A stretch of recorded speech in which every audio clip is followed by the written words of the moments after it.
Sebelum ke pokok permasalahan, saya akan menjelaskan tentang apa arti sistem, apa arti hukum, dan apa arti sistem hukum. Sistem menurut Parwadarminta dalam Kamus Umum Bahasa Indonesia yaitu sekelompok bagian-bagian atau alat dan sebagainya yang bekerja bersama-sama untuk melakukan suatu maksud.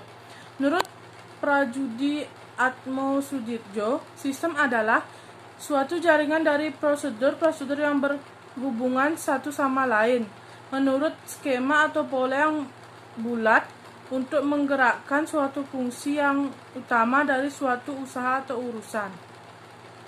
Hukum. Secara umum, hukum merupakan seluruh aturan tingkah laku berupa norma atau kaidah baik tertulis maupun tidak tertulis yang dapat mengatur dan menciptakan tata tertib dalam masyarakat yang harus diikuti setiap anggota masyarakat. Berlaksanakan keyakinan dan kekuasaan hukum. Sistem hukum merupakan suatu proses atau rangkaian hukum yang melibatkan berbagai alat kelengkapan hukum dan berbagai unsur yang terdapat di dalamnya, mulai dari hukum itu dibuat, diterapkan, dan dipertahankan. Dalam Undang-Undang 1945 pasal 28D ayat 1 yang berbunyi, setiap orang berhak atas pengakuan jaminan perlindungan dan kepastian hukum yang adil serta perlakuan yang sama di hadapan hukum. Hukum jelas harus adil. Jika kalangan kecil dikenakan hukum yang setimpal, kalangan atas juga harus mendapatkan yang setimpal juga. Kasus-kasus rakyat kalangan bawah sangat banyak, tetapi mengapa mereka mendapatkan hukuman yang tidak setimpal? Selain kasus-kasus mereka, masih banyak lagi kasus-kasus yang melibatkan kalangan atas, orang kalangan atas, seperti korupsi dan sebagainya.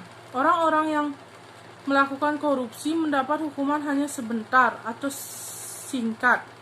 Lain dengan kasus rakyat miskin yang melakukan hal-hal sepele. Mereka mendapatkan hukuman cukup berat dari hukuman yang sebelumnya. Menurut saya, jika kasus-kasus seperti itu masih berlaku di Indonesia, maka semakin banyak rakyat miskin yang kelaparan dan melakukan sesuatu yang sebenarnya mereka tidak inginkan. Karena satu masalah bisa membuat lebih banyak lagi masalah, dan para pelaku korupsi semakin banyak dan merajalela menghabiskan uang rakyat untuk kepentingan sendiri. Ini yang membuat adanya istilah tajam ke bawah dan tumpul ke atas. Undang 1945 pasal 28D ayat 1 harus diterapkan, karena jika tidak diterapkan, kasus-kasus ini makin membanyak karena rakyat miskin belum tentu bisa membayar pengacara atau pembela yang begitu mahal. Oleh karena itu, kita harus belajar dari kasus-kasus di atas ini yang bisa memberi kita pembelajaran bahwa hukum harus diterapkan secara adil, karena hukum merupakan pegangan bangsa kita untuk memajukan atau menegakkan keadilan bangsa. Negara kita ini adalah negara hukum. Hukum adalah keadilan nomor 1 di negara kita. Maka kita harus menegakkan keadilan itu dengan cara melakukan semua yang ada di hukum itu sendiri.